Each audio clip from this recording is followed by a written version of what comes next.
अस्सलाम वालेकुम जी। ਅਸੀਂ ਇਸ ਟਾਈਮ ਮੌਜੂਦ ਹਾਂ ਬੇਦੀਆਂ ਰੋਡ ਤੋਂ ਅੱਗੇ ਰੋਡ ਜਿਹੜੀ ਫਿਰੋਜ਼ਪੁਰ ਰੋਡ ਨੂੰ ਜਾ ਰਹੀ ਹੈ। ਉਸ ਰੋਡ ਦੇ ਉੱਤੇ ਸਾਡੇ ਕੋਲ ਇੱਕ ਕਨਾਲ ਦਾ ਪਲਾਟ ਆ 36 ਫੁੱਟ ਫਰੰਟ ਦੇ ਨਾਲ। ਸਿਰਫ 2 ਲੱਖ ਰੁਪਏ ਨੂੰ ਮਰਲਾ ਤੁਹਾਨੂੰ ਮਿਲੇਗਾ। ਕਮਰਸ਼ੀਅਲ ਪਲਾਟ ਹੈ। ਕਿਸੇ ਪਿੰਡ ਥਾਂ 'ਚ ਵੀ ਚਲ ਜਾਓ ਨਾ, ਗਲੀ ਮਹੱਲਾ 'ਚ ਵੀ, ਉੱਥੇ ਵੀ ਤੁਹਾਨੂੰ ਜਿਹੜਾ ਨਾ 4-5 ਲੱਖ ਤੋਂ ਘੱਟ ਮਰਲਾ ਜਗ੍ਹਾ ਨਹੀਂ ਮਿਲਦੀ। ਅਸੀਂ ਤੁਹਾਨੂੰ ਮੇਨ ਰੋਡ ਦੇ ਉੱਤੇ ਕਮਰਸ਼ੀਅਲ ਪਲਾਟ ਦੇ ਰਹੇ ਹਾਂ ਸਿਰਫ 2 ਲੱਖ ਰੁਪਏ ਨੂੰ ਮਰਲਾ।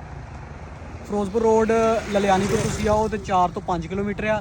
ਇੱਧਰੋਂ ਤੁਸੀਂ ਬੇਦੀਆਂ ਰੋਡ ਤੋਂ ਆਓ, DHA ਤੋਂ ਹਾਰਡਲੀ ਤੋਂ ਤੁਹਾਡਾ ਜਿਹੜਾ ਹੈ ਨਾ ਸਿਰਫ ਕੋਈ ਲਾ ਲਓ ਕਿ 15 ਤੋਂ 18 ਕਿਲੋਮੀਟਰ ਦਾ ਫਾਸਲਾ ਹੈ। 15 ਤੋਂ 20 ਮਿੰਟ ਤੁਸੀਂ ਆ ਜਾਂਦੇ ਮੇਨ ਰੋਡ ਦੇ ਉੱਤੇ ਕਮਰਸ਼ੀਅਲ ਪਲਾਟ।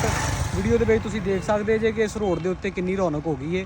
ਤੇ ਸਿਰਫ 2 ਲੱਖ ਨੂੰ ਮਰਲਾ ਤੁਹਾਨੂੰ ਜਗ੍ਹਾ ਮਿਲ ਜਾਏਗੀ। 10 ਮਰਲੇ ਵੀ ਮਿਲ ਸਕਦੀ ਹੈ ਤੇ ਕਨਾਲ ਲੈਣੀ ਤੇ ਕਨਾਲ ਵੀ ਮਿਲ ਸਕਦੀ। ਉੱਤੇ 100% ਕਮਰਸ਼ੀਅਲ ਐਕਟੀਵਿਟੀ ਹੋ ਰਹੀ। ਪਿੱਛੇ ਇਲੈਕਟ੍ਰਿਕ ਸਕੂਟੀ ਦਾ ਸ਼ੋਰੂਮ ਬਣਿਆ, ਸਕੂਲ, ਦੁਕਾਨਾਂ, ਪਲਾਜ਼ੇ, ਬੇਤਹਾਸ਼ਾ ਐਕਟੀਵਿਟੀ ਹੋ ਰਹੀ ਹੈ। ਆਉਣ ਵਾਲੇ ਸਾਲ ਦੇ ਵਿੱਚ ਇੱਥੇ ਤੁਹਾਨੂੰ ਮਰਲਿਆਂ 'ਚ ਜਗ੍ਹਾ ਮਿਲਣੀ ਹੈ। ਤੇ ਆਈਡੀਅਲ ਇਨਵੈਸਟਮੈਂਟ ਅਗਰ ਕਿਸੇ ਭਾਈ ਨੇ ਲੈਣੀ ਹੈ ਤਾਂ ਰਾਬਤਾ ਕਰੋ।